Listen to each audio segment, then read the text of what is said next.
everybody, and welcome to Reed's Reads Spider-Man Crawl Space Edition. Check us out at the SpidermanCrawlspace.com. Well, I'm back here, of course, to review, of course, Amazing Spider-Man 22, aka 916, and, of course, Spider-Man The Lost Hunt, the big conclusion with issue number 5.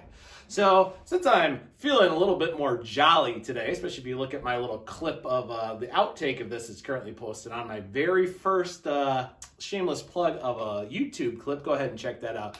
But I'm going to go ahead and get this review started with 916 by Zeb Wells and, of course, John Romita Jr. about part 2 of What Did Peter Do?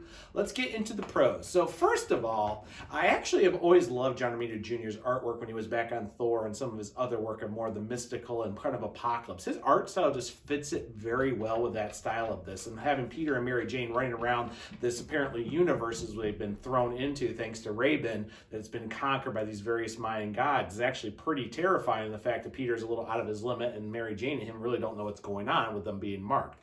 Of course, we all know our favorite buddy Paul comes and saves the day, looking like with it, "Come with me if I want you to live, for I am legend." And of course, finding out that actually the marks of what happened, that Rabin actually planned on this because he knows if Spider-Man is killed by way of it, will allow him to be not only become the emissary, but of course bring upon a type of apocalypse. So it all kind of brings into a lot of areas. And of course, the backstory of actually who Rabin is, which we find out it's not really his name. He's actually from a whole other universe that was able to use it to decipher. Why I do like finally getting the full origin stories of what has been up with this ever since 15 years ago when the story was first introduced. But the whole apocalypse, it feels in a way kind of lame. That's kind of where I'm going to go into the cons in this. Pretty much, Peter didn't do anything. Him and Mary Jane were marked by Rabin for the mark to be done by way of. Because him killing Peter, who is the sun blood, as we know, because of the totem powers of his spider powers and his radioactive blood, and then use Mary Jane as his regular sacrifice, will bring upon an apocalypse to the 616 Earth. And of course, everybody else from, Clea, who was, of course, the Sorcerer Supreme at this time, and the Avengers would be like, oh, well, twiddle my thumbs, don't know anything about that, oh, well, not a problem. And the fact that Peter, of course, not only is beaten so much going on by way of and the other deity gods, is basically everything's set up to basically be one more day 2.0 here, when Mary Jane, of course, activating the device to send Peter to be saved by sacrificing herself for the greater good instead of, Peter actually, taking everything else, and of course going to the 616 to, of course, get some help to stop Wayab in the sacrifices. And of course the fact that Mary Jane actually defeats Wayab by activating the dimensional portal, cuts him in half, and of course Paul then kicking him through the portal, and oh look, they land outside York, Pennsylvania. That's right, folks, that big smoldering odor we saw with Peter Garvey with the little device in hand was a multiverse translator from Into the Spider-Verse. And the fact is, not only did nothing happen, but the explosion from Wayne being cut in half actually destroys a large portion of land just outside York, Pennsylvania. So technically, no one's hurt, no one is killed, maybe some wildlife and some wilderness in the area is left a smoldering hole. So basically, Peter didn't do anything. Peter was just kind of screwed over by the bad guy, and Paul, of course,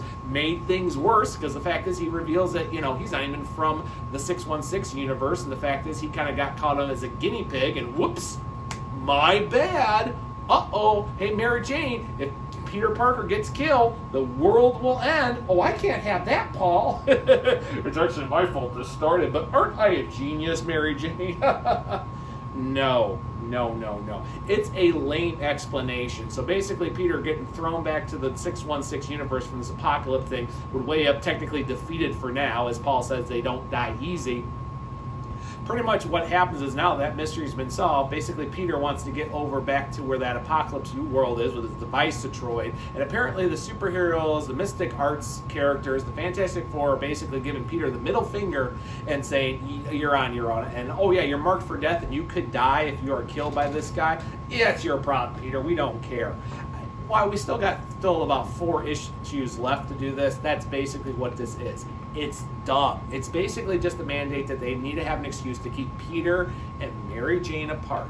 Why, I like the explanation in some of the post-apocalyptic world and everything else. When this is all said and done, basically the whole what did Peter do is a big nothing. It's nothing. He didn't do anything. In fact, the only people that died was probably a few sparrows and some wildlife. Why, I do not condone the death of wilderness and nature. this was not as bad as they made it look to be for the last year. So believe it or not, because of the artwork and some of the structure of the explanations on things, I'm going to give this a C-.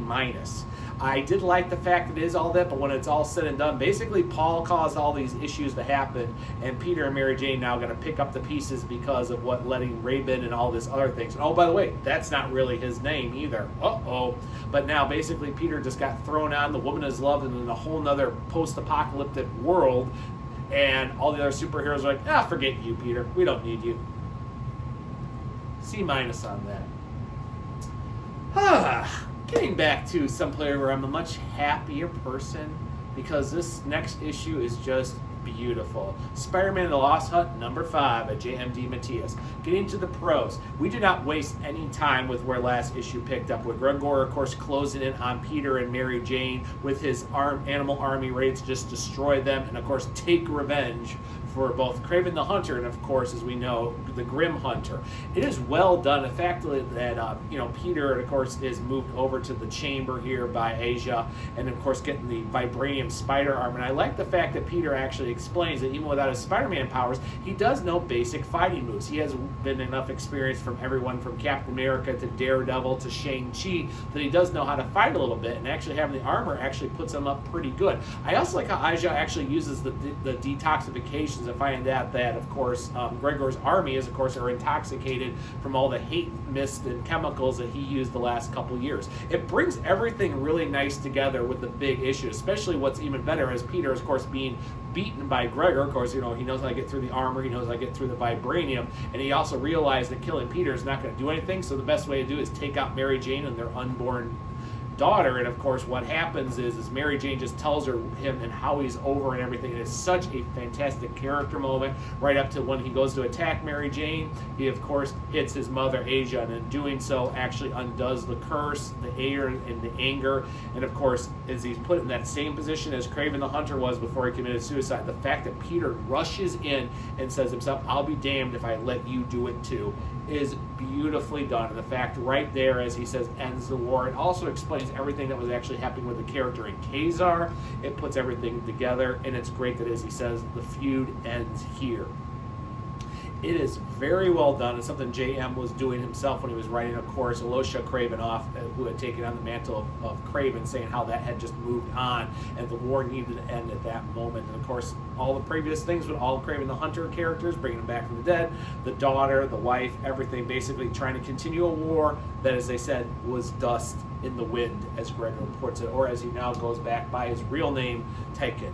It is such a great issue, and I love how it ends, especially when Peter and Mary Jane are, of course, alive. Peter is the college teacher, Mary Jane with her theater company, the pieces, and them going, and why there's such huge tragedy. I do like the fact that it just reveals that even though Gregor buries his mother, she is actually alive thanks to the different healing medicines and stuff that were introduced with the character.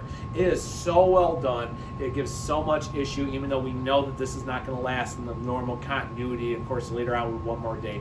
But this is a fantastic issue, and it gets an A+ from me. Thank you, the entire creative team of Spider-Man Lost Hunt.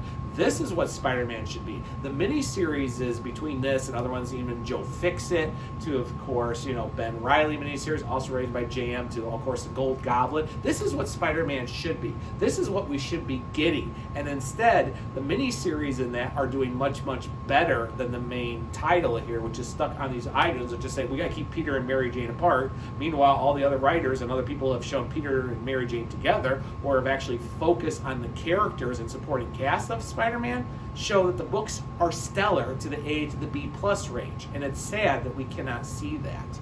But you know what? People like me, of course, I am Painbot. I shall keep on going. But C- and A+, but I am definitely ready for the storyline of what did Peter do, which was more like what did Paul do, to be over, even though we got 4 more issues to get the last click in the docs of why the Fantastic Four and the superhero community turned their back on Peter, and why his supporting cast never wanted to talk to him again, and why Norman was the only one willing to help him. So I definitely want those answers, as well as what the aftermath will be on it too, even though we know Zeb Wells will be sticking around with an upcoming Dr. Octopus storyline, and a Kraven the Hunter, and of course another Ben Reilly storyline.